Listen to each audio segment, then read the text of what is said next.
Hi Mark, my name is Tim, and my student number is SO341005, and I am a sophomore student.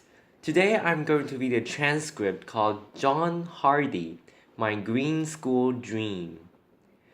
I grew up in a very small village in Canada, and I'm an undiagnosed dyslexic. I had a really hard time in school. In fact, my mother told me eventually that I was the little kid in the village who cried all the way to school. I ran away. I left when I was 25 years old to go to Bali, and there I met my incredible wife, Cynthia, and together, over 20 years, we built an amazing jewelry business. It was a fairy tale, and then we retired. Then she took me to see a film that I really didn't want to see. It ruined my life. Laughter. The Inconvenient Truth, and Mr. Gore. I have four kids, and even if part of what he says is true, they are not going to have the life that I had. And I decided at that moment that I would spend the rest of my life doing whatever I could to improve their possibilities. So here's the world, and here we are in Bali. It's a tiny little island, 60 miles by 90 miles. It has an intact Hindu culture. Cynthia and I were there. We had had a wonderful life there, and we decided to go something unusual. We decided to give back locally. And here it is. It's called the Green School. I know it doesn't look like a school, but it is something we decided to do. And it is extremely green. The classrooms have no walls. The teacher is writing on a bamboo blackboard. The desks are not square. At Green School, the children are smiling, an unusual thing for school, especially for me. And we practice holism. And for me, it's just the idea that if this little girl graduates as a whole person, chances are she'll demand a whole world to live on. Our children spend 181 days going to school in a box. The people that built my school also built the prison and the insane asylum out of the same materials. So, if this gentleman had had a holistic education, would he be, sitting there? Would he have had more possibilities in his life? The classrooms have natural light. They're beautiful. They're bamboo. The breeze passes through them. And when the natural breeze isn't enough, the kids deploy bubbles. But not the kind of bubbles you know. These bubbles are made from natural cotton and rubber from the rubber tree. So we basically turned the box into a bubble. And these kids know that painless climate control may not be part of their future. We pay the bill at the end of the month, but the people that are really going to pay the bill are our grandchildren. We have to teach the kids that the world is not indestructible. These kids did a little graffiti on their desks, and then they signed up for two extra courses. The first one was called sanding, and the second one was called re-waxing. But since that happened, they own their desks. They know they can control their world. We're on the grid. We're not proud of it, but an amazing alternative energy company in Paris is taking us off the grid with solar. And this thing is the second vortex to be built in the world, in a 2.5 meter drop on the river. When a turbine drops in, it will produce 8,000 watts of electricity day and night. And you know what these are. There is nowhere to flush. And as long as we're taking our waste and mixing it with a huge amount of water, you are all really smart. Just do the math. How many people times how much water? There isn't enough water. These are compost toilets, and nobody at the school wanted to know about them, especially the principal. And they work. People use them. People are okay. It's something you should think about doing. Not many things didn't work. The beautiful canvas and Rubber skylights got eaten by the sun in 6 months. We had to replace them with recyclable plastic. The teachers dragged giant PVC whiteboards into the classrooms. So we had some good ideas. We took old automobile windshields, put paper behind them, and created the first alternative to the whiteboard. Green School sits in south central Bali, and it's on 20 acres of rolling garden. There's an amazing river traveling through it, and you can see there how we managed to get across the river. I met a father the other day. He looked a little crazed. I said, "Welcome to Green School," he said.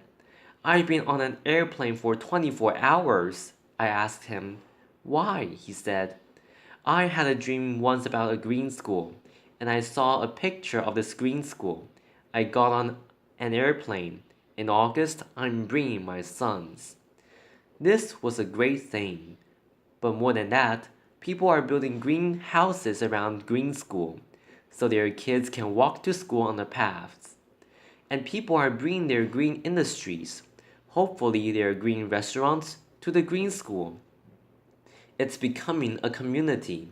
It's becoming a green model. We had to look at everything. No petrochemicals in the pavement. No pavement. These are volcanic stones laid by hand. There are no sidewalks. The sidewalks are gravel.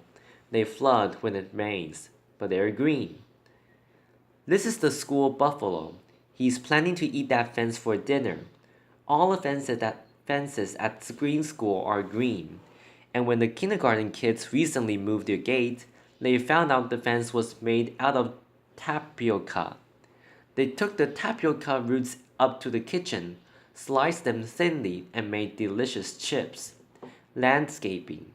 We managed to keep the garden that was there run right up to the edge of each of the classrooms. We dropped them gently in. We made space for these guys who are Bali's last black pigs. And the school cow is trying to figure out how to replace the lawnmower on the playing field. These young ladies are living in a rice culture, but they know something that few people know in a rice culture. They know how to plant organic rice. They know how to look after it. They know how to harvest, and they know how to cook it. They are part of the rice cycle, and these skills will be valuable for them in the future. This young man is picking organic vegetables. We feed 400 people lunch every day, and it's not a normal lunch. There's no gas. Local Balinese women cook the food on sawdust burners, using secrets that only their grandmothers know. The food is incredible. Green School is a place of pioneers, local and global, and it's a kind of microcosm of the globalized world. The kids are from 25 countries. When I see them together, I know that they're working out how to live in the future. Green School is going into its third year with 160 children. It's a school where you do learn reading, one of my favorites, writing, I was bad at it, arithmetic. But you also learn other things. You learn bamboo building. You practice ancient Balinese arts. This is called mud wrestling in the rice fields. The kids love it. The mothers aren't quite convinced. Laughter. We've done a lot of outrageous things in our lives, and we said, "Okay, local." What does local mean? Local means that 20% of the population of the school has to be Balinese. And this was a really big commitment. And we were right. And people are coming forward from all over the world to support the Balinese Scholarship Fund. Because these kids will be Bali's next green leaders. The teachers are as diverse as the student body. And the amazing thing is that volunteers are popping up. A man came from Java with a new kind of organic agriculture. A woman came from Africa with music. And together, these volunteers and the teachers are deeply committed to creating a new generation of global green leaders. The Green School effect, we don't know what it is. We need someone to come and study it. But what's happening? our learning different kids, dyslexic, we'd rename them prolexic, are doing well in these beautiful, beautiful classrooms, and all the kids are thriving. And how did we do all this? On giant grass. It's bamboo. It comes out of the ground like a train. It grows as high as a coconut tree in 2 months, and 3 years later it can be harvested to build buildings like this. It's as strong and dense as teak, and it will hold up any roof. When the architects came, they brought us these things, and you've probably seen things like this. The yellow box was called the administration complex. After we squashed it, we rethought it, but mainly we renamed it the heart of school, and that changed everything forever. It's a double helix. It has administrators in it and many, many other things. And the problem of building is, when the Balinese workers saw long reams of plans, they looked at them and said, "What's this?" So we built big models. We had them engineered by the engineers. And Balinese carpenters like this measured them with their bamboo rulers, selected the bamboo, and built the buildings using age-old techniques, mostly by hand. It was chaos, and the Balinese carpenters want to be as modern as we do. So they used metal scaffolding to build the bamboo building, and when the scaffolding came down, we realized that we had a cathedral to green, and a cathedral to green education. The heart of school has 7 kilometers of bamboo in it. From the time the foundations were finished, in 3 months it had roofs and floors. It may not be the biggest bamboo building in the world, but many people believe that it's the most beautiful. Is this doable in your community? We believe it is. Green School is a model we built for the world. It's a model we built for Bali. And you just have to follow these simple, simple rules. Be local. Let the environment lead and think about how your grandchildren might build. So, Mr. Gore, thank you. You ruined my life, but you gave me an incredible future. And if you're interested in being involved in finishing Green School and building the next 50 around the world, please come and see us. Thank you. Applause. This is the end of my recording. Thank you and goodbye.